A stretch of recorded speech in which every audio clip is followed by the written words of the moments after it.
Welcome to the Always Be Testing podcast. I'm your host, Ty DeGrange, and I am pumped to talk to Nick Harris today. What's up, Nick? What's up, Ty? Thanks for having me. It's good to be here. Good to see you. Good to be chatting again. Yeah, I mean, we talked plenty offline. Might as well record it. Yeah, let's make it official. For those of you who don't know, Nick is an awesome guy. He is a CRO expert. He worked with a team to build splittesting.com. They grew it, scaled it, got acquired. He's now leading CRO at a new agency, Acadia. And he's a badass growth leader and excited to dive into things with you guys today. That's a very nice intro. Thank you. You betcha. You can grade my later intros and see how I do. To give us some background. What's your story, Nick? Give us a little Nick background story. I'll go for the quick spiel. Started my first company when I was 12 for a very specific reason. I grew up in a small town and wanted to go fishing with my father, and we didn't have a lot of money growing up, but I was into technology, into computers. I was already fixing them, so I ended up saving money from odd jobs, bought a computer out of Computer Shopper magazine. It was like this old school, it's how you used to buy stuff. And then I resold it with a service contract. Did that a couple times and ended up buying a boat a year later. Boat and a trailer. Went fishing a lot. Yeah. That's amazing. That's a super short version of a 31-year career. We can go a little longer than that. Okay, fine. Yeah, so then, did some stints inside of corporations as a janitor at one point, worked at the pet department in Walmart, started my own business at 18 with my brother. We did $1 million in like 7 months. We were extended on loans. The dot-com bubble hit everybody, including us. So that washed out. Then I went to work at Best Buy, was there for like 6 years, I think. Got tired of that, got recruited out of that, did some other stints in big corporations, started another one of my businesses at like 6 or 27. Ran that for 6 or 7 years, got acquired by my biggest customer, became a senior director inside of a Fortune 100 company at 32 years old, which was a surreal experience, right? I mean, it was incredibly valuable now, 12 years later, but at the time, I was very clearly a fish out of water.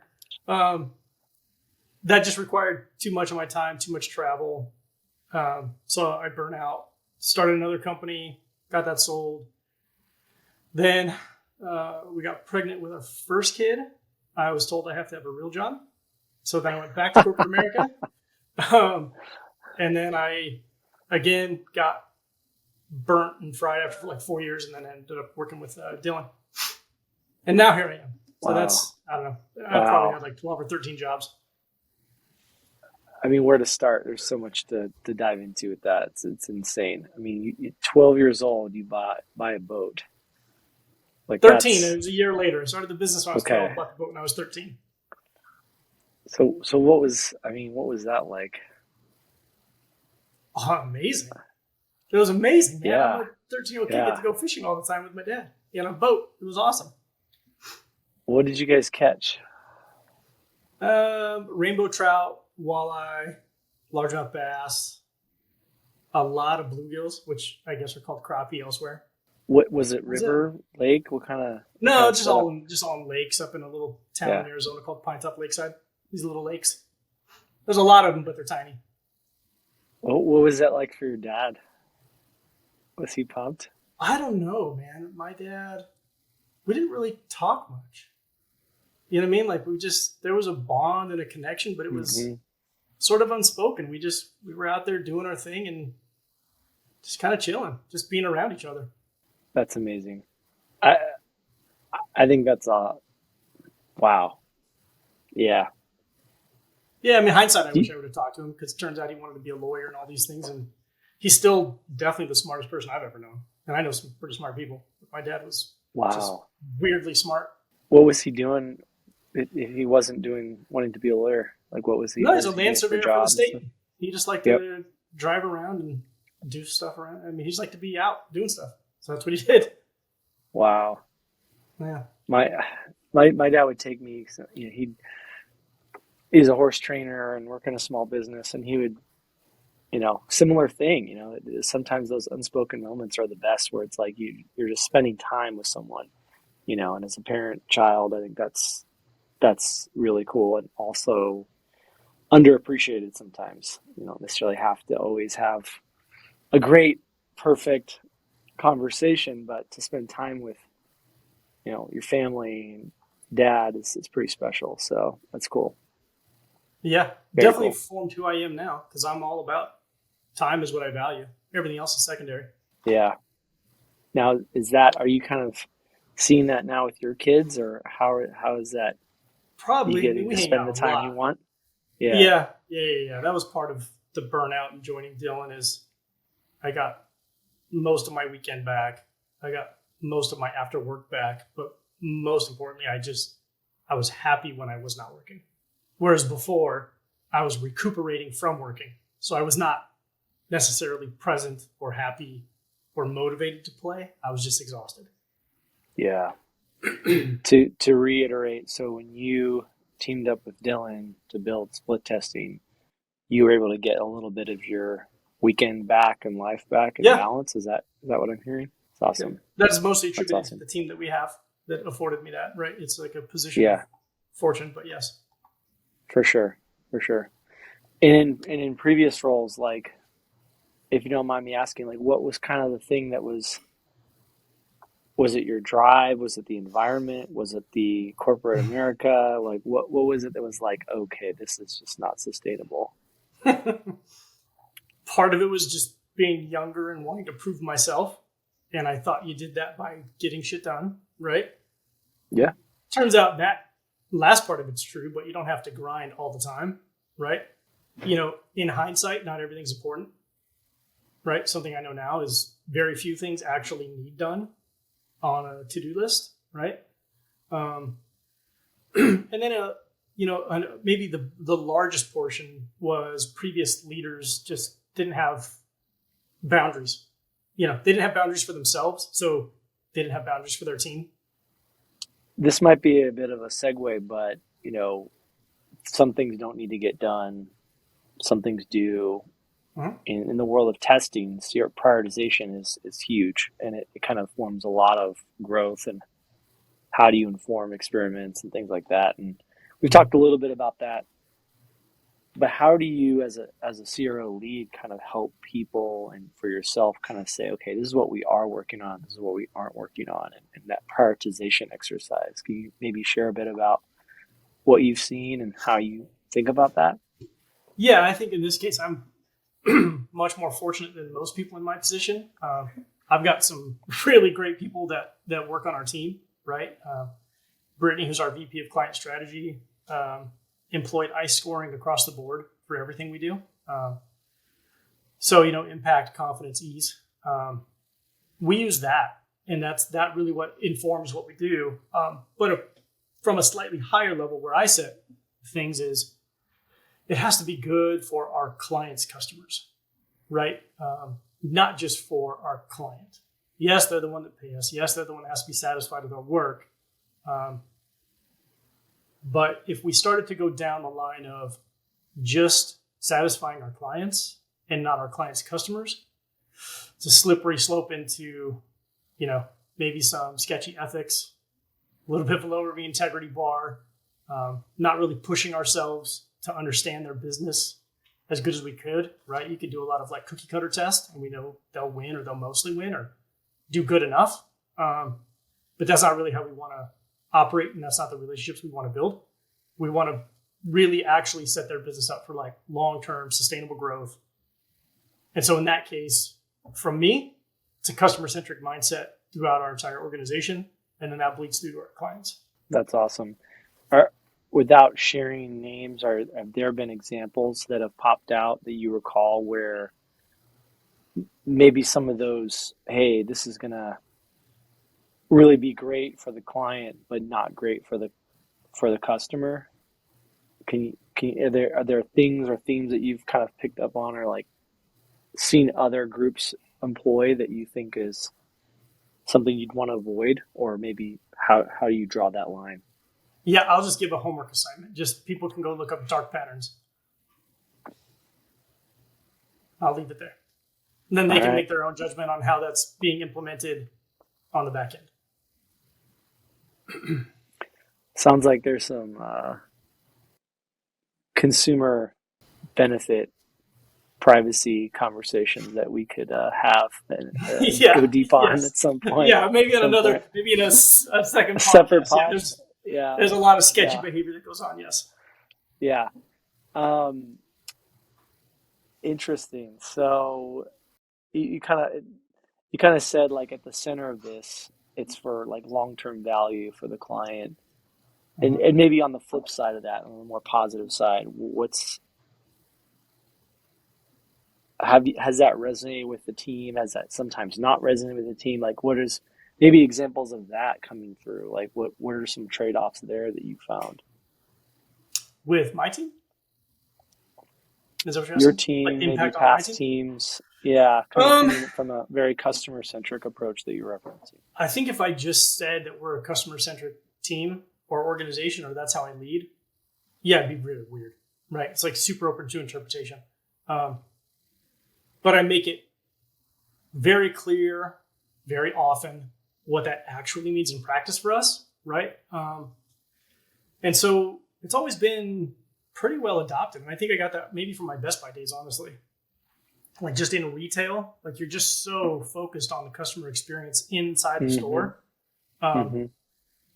that a lot of that retail I had just sort of translated into, okay, well, how does that look in a digital form? And then how does that look on a team that executes that way? Right. So I can't say I've struggled with it at all. I will say that for people that are on my team, a lot have followed me here from other jobs we've had. And some that move on, they usually do pretty well being hyper focused on the customer. Yeah. Mhm. I've talked to people about similar themes before in terms of our level of service, our team, what I've experienced. Um, it's so cool that you brought up that retail experience because I think like I've seen similar themes of people that have had customer service jobs, hospitality type jobs, uh, Best Buy's in the type of level of that, and it's interesting to see people's experience kind of impact how they think about putting the customer first. As cliche as that sounds, there's there's a lot of nuance to it, and it's interesting to see it play out and see it work. And yeah, I don't know if do you when you think about hiring, is that become part of the conversation, or is it more of this is our culture of how we operate once they're in the door? When we hire for character, right? But character for us is informed through a tremendous amount of empathy, right? So I don't focus so much on the skills that are required to do the job that we're going to ask them to do, right? At a certain point, I kind of just, if they applied and they've got on their resume, all right, let's just give it to them, right? Because even if they're willing to fake it until they make it, I'm okay with that. Totally okay with that. So I don't know that it's informed in the hiring process necessarily, but once they meet some of the other team, which is usually before they sign, or when they do start, it's apparent from day one and every day after. Like it's just an unwavering part of my team's cultures that we're Yeah, empathetic. We expect everybody to trust each other. We expect people to do their job so that I can do my job, kind of thing, right? So like my leading of a team is very strangely hands off, right? It's like all these things are set and reminded, and in some cases enforced, through like just like being proactive in how I share it. But mostly, like the team, once they're in, it's all self-guided. Like they all have to look out for each other because that's Like, and here's an example, time off, right? I don't care if people put a request in for time off or not. All I care about is that they tell their team that they need time off, and their team says they're going to support them while they're away. So it's like this reciprocating nature that happens. So people take time off, and their team's got their back and does their work or supports their clients or whatever. And then when they're back, it makes it easier for everybody else to ask for time off because they know their team's going to support it. Right? Nick's not going to do the job. They all know that. I don't know if I could today. Probably can't. Yeah. I identify with all of that. Yeah, so it's just a self-reinforcing culture.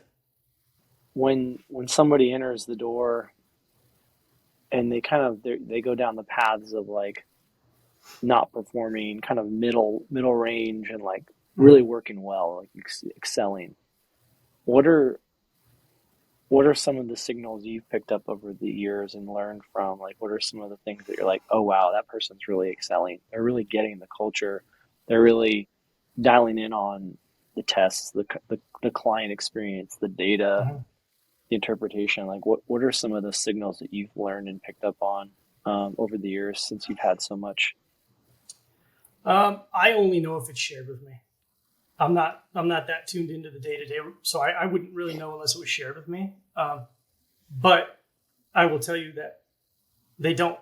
If you're not doing an excellent job, it is noticed by the rest of the team, right? And so like their direct manager or their teammates might pick up the slack for a while, but at some point they're going to get tired of that and they'll say something, right? So like, I guess for me, it's easier to identify like average players over like top performers.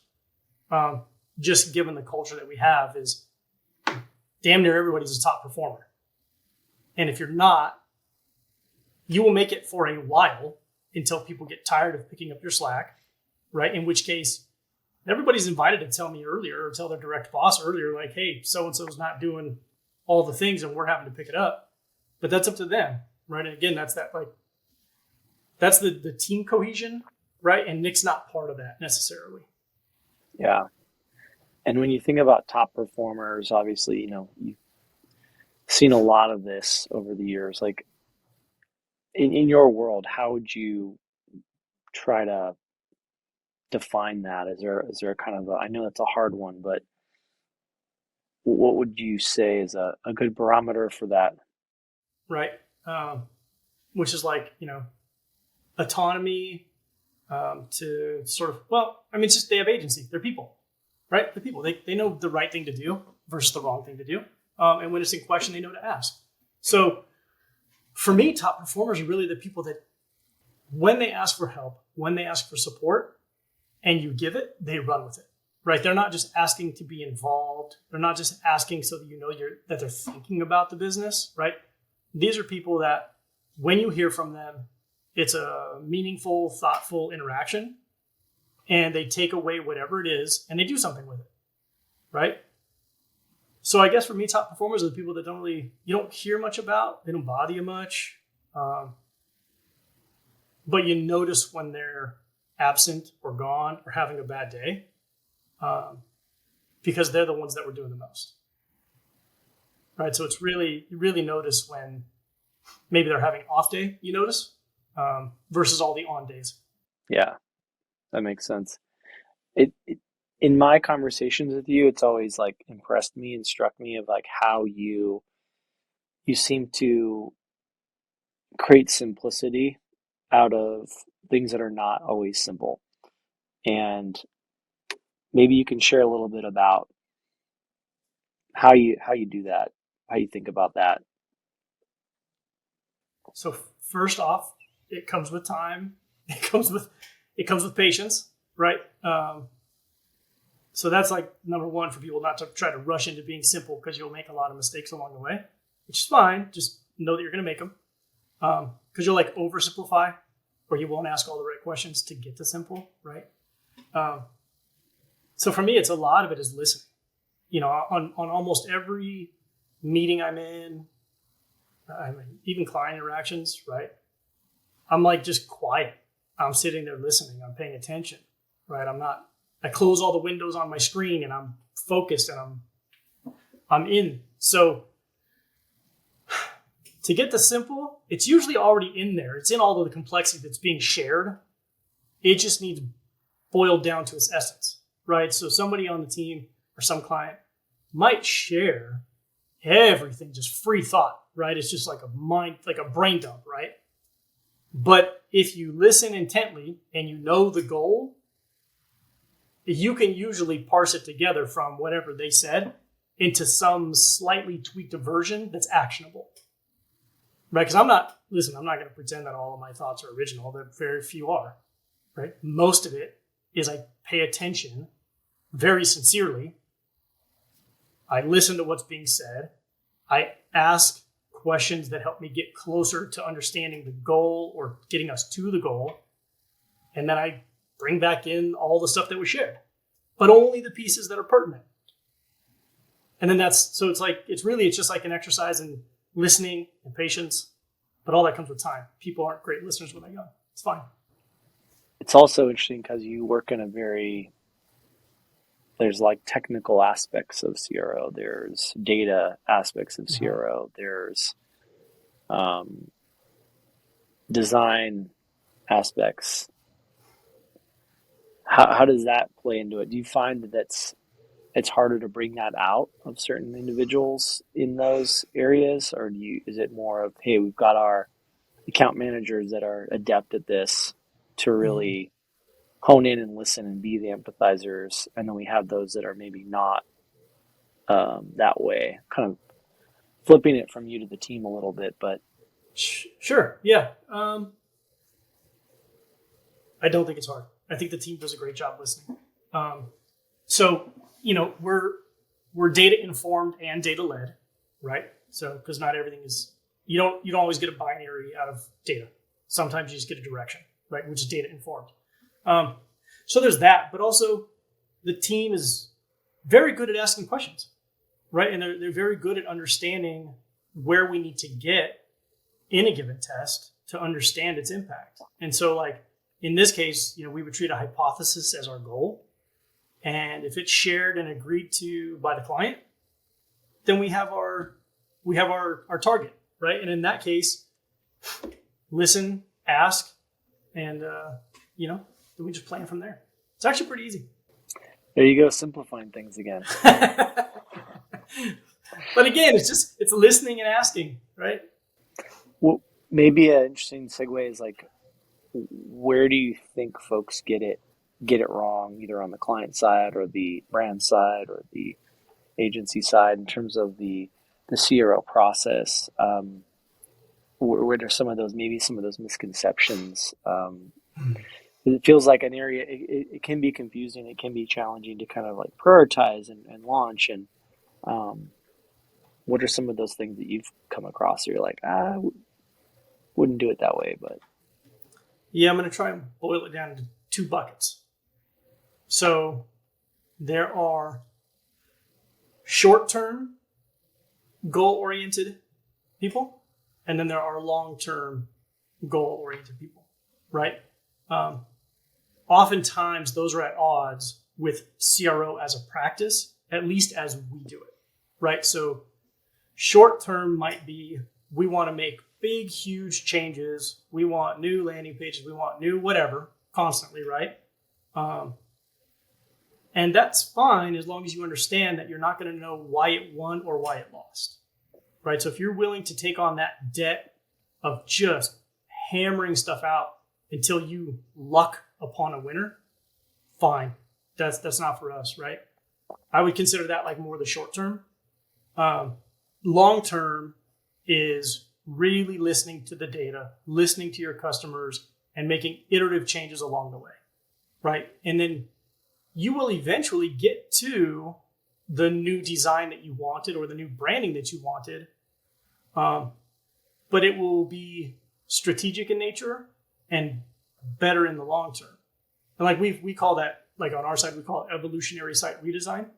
So we're slowly, section by section, piece by piece, building out what you wanted in the short-term mindset, but it takes 9 to 12 months to get there.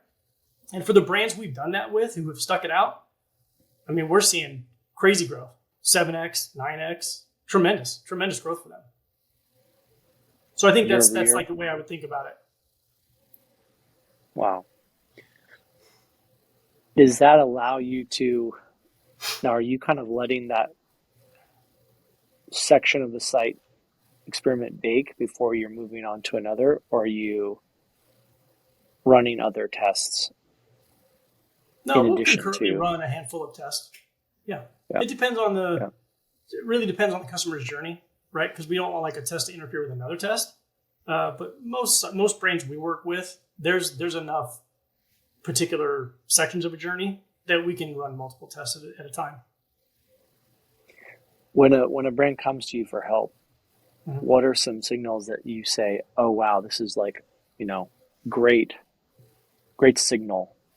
And what are some factors that you hear that you say, okay, this probably isn't a great signal? Kind of going back to that approach thing, long term, short term approach. Mhm. What are some aspects of that that you find come up? Well, I don't have a super long answer for this. It's really like their appetite as a culture in their business for experimentation and trusting data. Like if they are about experimentation and they're willing to trust data, fine, we'll get along great. Yep. Uh, Yep. but if there are a lot of feelings over facts or reactionary, it'll be a tough relationship for a little while. Yeah. That makes a lot of sense and resonates for sure. When when you have results that are pretty mixed, you kind of alluded to this earlier, directional, um, data informed, I think you said. Mhm. When you have mixed results, it's not a super black or white conclusion. Obviously, you're weighing that with speed, revenue, other experiments to run. Mhm. How do you think about interpreting those results in a way that's super helpful for the situation? How do you think about that? So this is where we end up we're very collaborative with our clients, and we'll just talk it out like very plainly, right? Like, hey, this we all thought this was going to do X. The statistical significance didn't quite reach it, right? So what do you want to do, business? Like, we don't find any data that says it hurt you, right? But we can't give you our stamp of approval that it definitely helped beyond, a shadow of a doubt. So what would you like to do? Or, if it's really low on stat sig and we really feel good about it, we might just tweak it, run a variation of it. Maybe it was poorly designed. Maybe there was a bug. Maybe the functions were off, right? So it really depends on like a case by case basis what we do with it. I would say 8 out of 10 times, usually we just hand it off to the client with the most like forthright conversation we can have with them, and then let it be their decision. Yeah, defer to them when it's that ambiguous, and you kind of let the data inform their decision and say, hey, we'll go with Yeah, what you want. that's where we're data informed, and we just try to help them. Like, listen, Yep. directionally, probably okay. There's nothing that says it hurt, but we can't, contractually, we can't say it reached our barrier of statistical significance. So can't give you a yes or no here. So we're just sharing with you. Yep. Yep. That makes sense. That makes sense. You kind of touched on team in multiple times in multiple ways, right? And like it's such a key piece of building what you were able to build with Dylan and split testing. It's a key piece of what you have now. How do you kind of optimize for that culture efficiently? How do you kind of identify those great? Because it sounds like character is really like a big part of it, right? As opposed to like I need this specific detailed skill set. Like how do you kind of interview and source for that? So my interviews are like maybe 7 minutes, maybe 10 minutes if they go long. Um, I need like to follow I your really, recipe if that's the case. yeah, I can burn through them, and I usually identify good people. Um, it's really just a matter of I just want to know you, right? Like Ty, I just want to know you. I'm not worried about the work, none of that. That's not even for me to manage, right? That's for somebody else who's going to interview you to talk about technical skills and that kind of stuff. I just want to get to know you. So, like, how are you? Tell me about your family life. Tell me about your personal life. Tell me about how you got here. Why are you looking? Is it just for a paycheck? That's okay if it is, right? Because everybody works hard for a paycheck. Well, not everybody, but some people, right? But it's like I'm so open to just letting them be who they're gonna be, that I know within moments if they're gonna fit in or not, if they're gonna carry their weight or not, if they're gonna be a drag, right? Like whenever I hire, like in my position, whenever I'm talking to somebody who might join the team, I am solely looking at it as an impact to the rest of the team. That's it. That's it. I just want to know if they're going to fit in. And so for me to know they're going to fit in, I got to take all these personalities I know, right, and try to blend them into some average so that I know if this person can hang or not, or if they're going to be able to joke or not, right? Because like I get teased all the time. They got all kinds of stuff going on behind the doors that I don't know about. But it's fine. I think it's funny. I think they should crack jokes at the boss. I am a proponent of that too. Yeah, it's fun for everybody. At my expense. Totally. It's hilarious. When you're in those conversations, those quick conversations, you're getting to know somebody, Mm-hmm. how do you kind of gather that they're going to be able to pull their weight? It seems like you have a great read on this. They have the cultural stuff dialed. Yeah, it's just how they react to me. So like I will tell them, depending on the person, but most people hear something like some form of the following, right? Listen, you're going to hear from the team that Nick's expectations are wildly, totally unachievable, right? So, okay, so great. So now you know where I'm at, right? And then there's doing nothing, which is unacceptable as well, right? So somewhere in the middle there, we have to land, and just seeing how they react to me saying wildly, totally unachievable, completely nonsensical, completely off base of reality, right? Just seeing how they react to that. If they laugh, if they joke, if they come back with, well, that doesn't seem right. Like it's really like in the moment, how do they react to some things I'm saying that let me know, okay, they're going to react basically how the rest of the team reacts, which is like Nick's being a jackass. Great. So it's like one specific example, but that's what I'm hoping for. I want people that challenge. I want people that joke. I want people that can have a good time, because those are all things that fall into our culture of like, failure's totally okay. Trust is paramount, right? But it's trust in a lot of ways. Psychological safety, right? Can I tell my boss or Nick that I'm having a bad day and I can't give it my all? Right? Like those are things that I'm just trying to filter out in a short, fun conversation of the very first time I met somebody. It's like speed dating. Yeah, for sure. We talked about this a little bit, but in like a remote team culture, how do you emphasize that and build that? I just say it often, right? It doesn't have to be a meeting. Like, listen, every day or every Friday, my team knows it's coming. I'm sure to some of them, they're just like waiting for it and it doesn't mean much, but to others, it might mean something. Every afternoon on a Friday, I tell the team, thank you for this week, and I hope you have a great weekend. Right? So like, Nick cares. Nick's thinking of you. Nick's around, right? When I do get a chance to talk to people one-on-one, I always talk like we're people. Like, hey, Ty, how are you? How was your weekend? Right? And I don't rush it. We'll get to work. Work's not going anywhere, right? We'll talk about work. But when you're remote, there are few moments to actually have genuine connection. And if you're a business where you're forcing that, it doesn't work.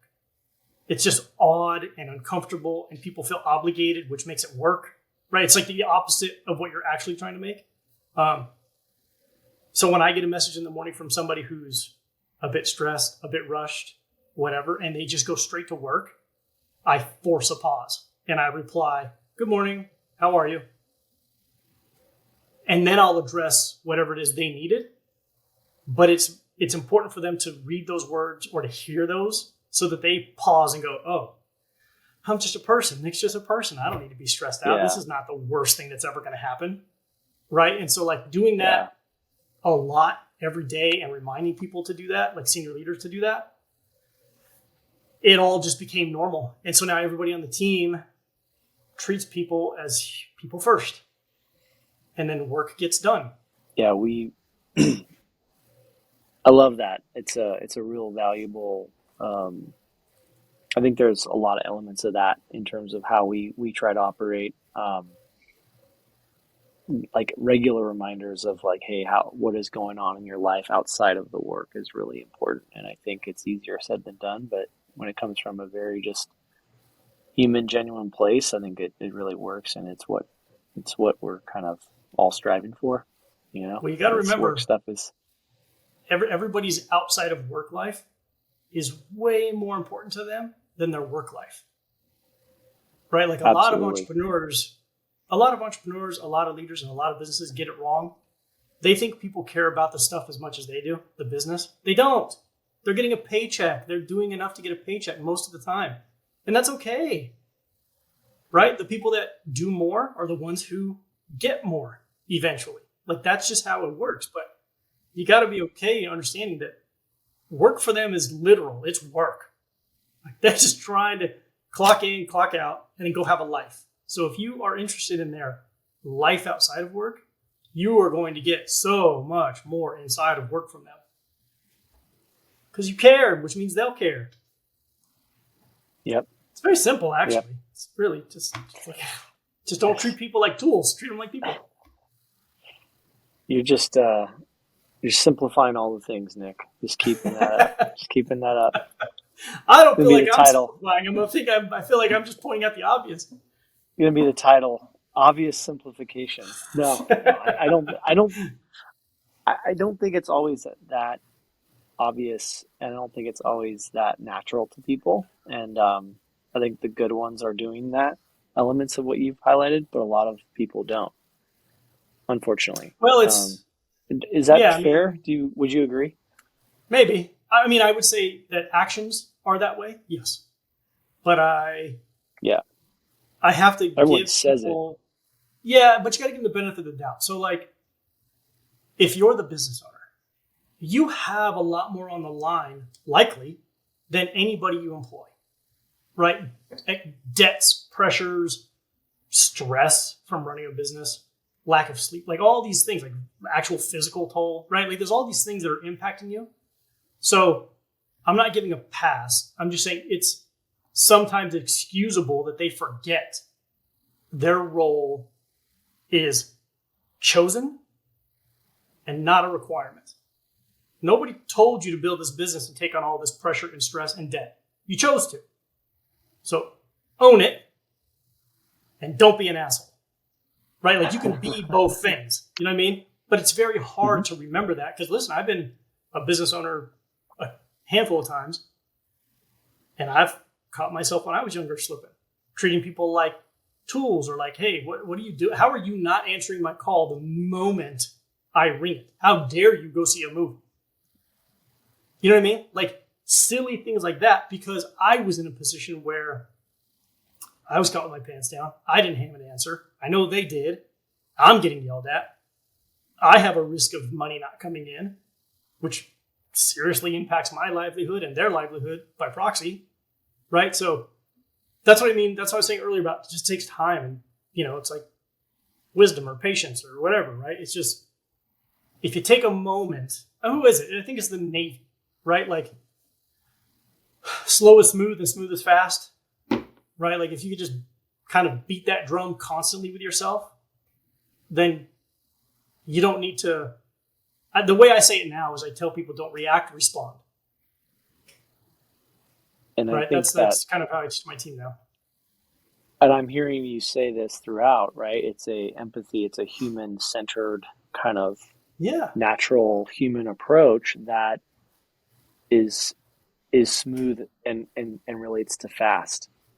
Like if you have a great relationship with someone, you're gonna be more likely to know how to provide solutions. You're gonna be more likely to get to the right answer. You're going to get more insights collectively as a team than if it's transactional, right?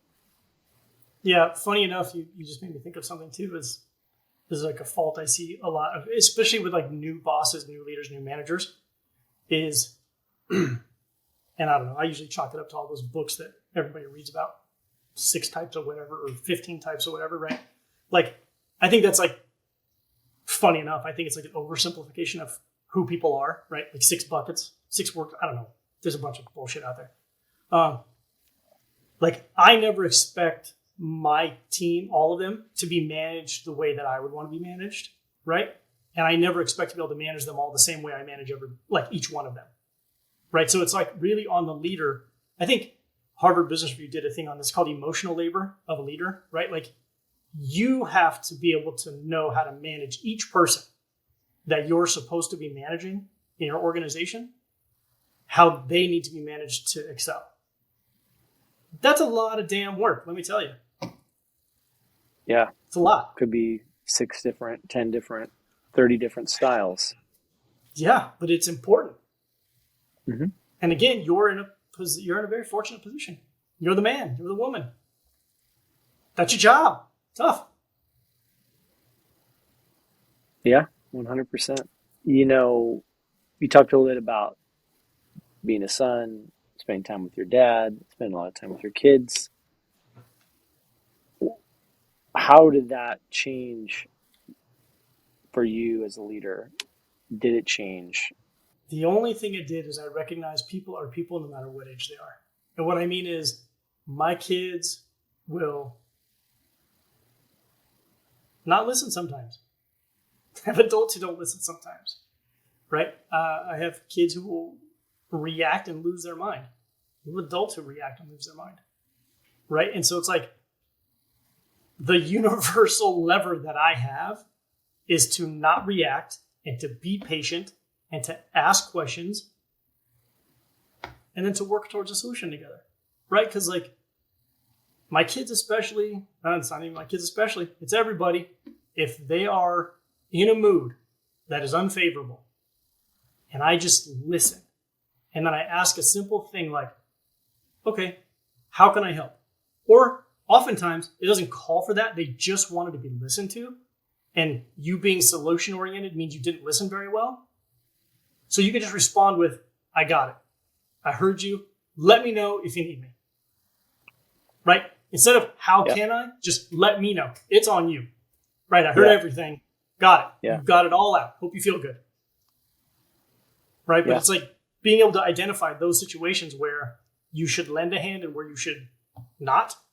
I would say that's probably the thing I found out from having kids. I love it. What are some things you're working on actively, building towards, trying to improve? Talk about growth mindset, always be testing, all this other stuff. Mm-hmm. But like, what is that for you? Boy, I've already got it built pretty well. So now I'm just trying to maintain it. And that's boring. Literally boring. Like, I'm trying to build boring. So the reason for that is it's predictable. I can plan for it. Not a lot of surprises come my way. And this is in work and outside of work. Try to build structures and schedules and stick to them, right? That doesn't mean that it's not fun. I don't mean boring that way. Simple, man. Like, I'm trying to, I'm really just trying to simplify my life towards happy. And for me, that means those things I just said. Build to boring. I like that. So if I'm in here, it sounds like you're saying it's like, okay, how do I create in my work life and my home life repeatable, structured systems to take out the stress? Is that it? Maybe a better way to say that is stability. Right?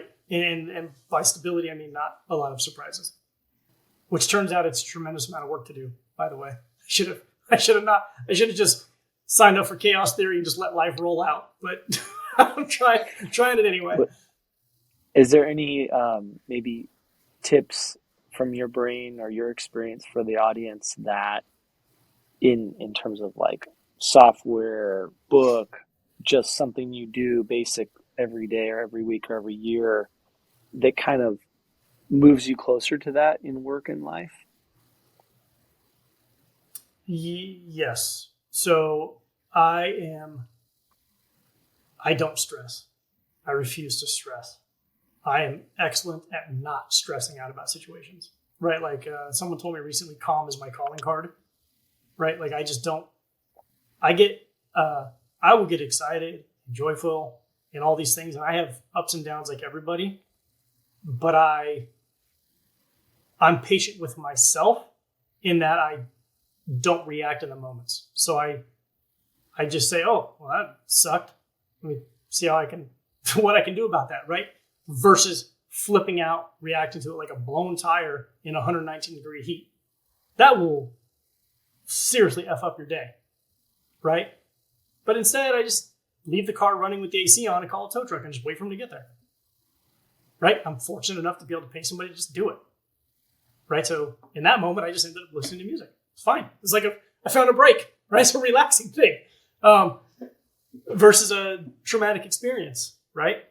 So I think it's things like that where I just have patience with myself and understanding with myself.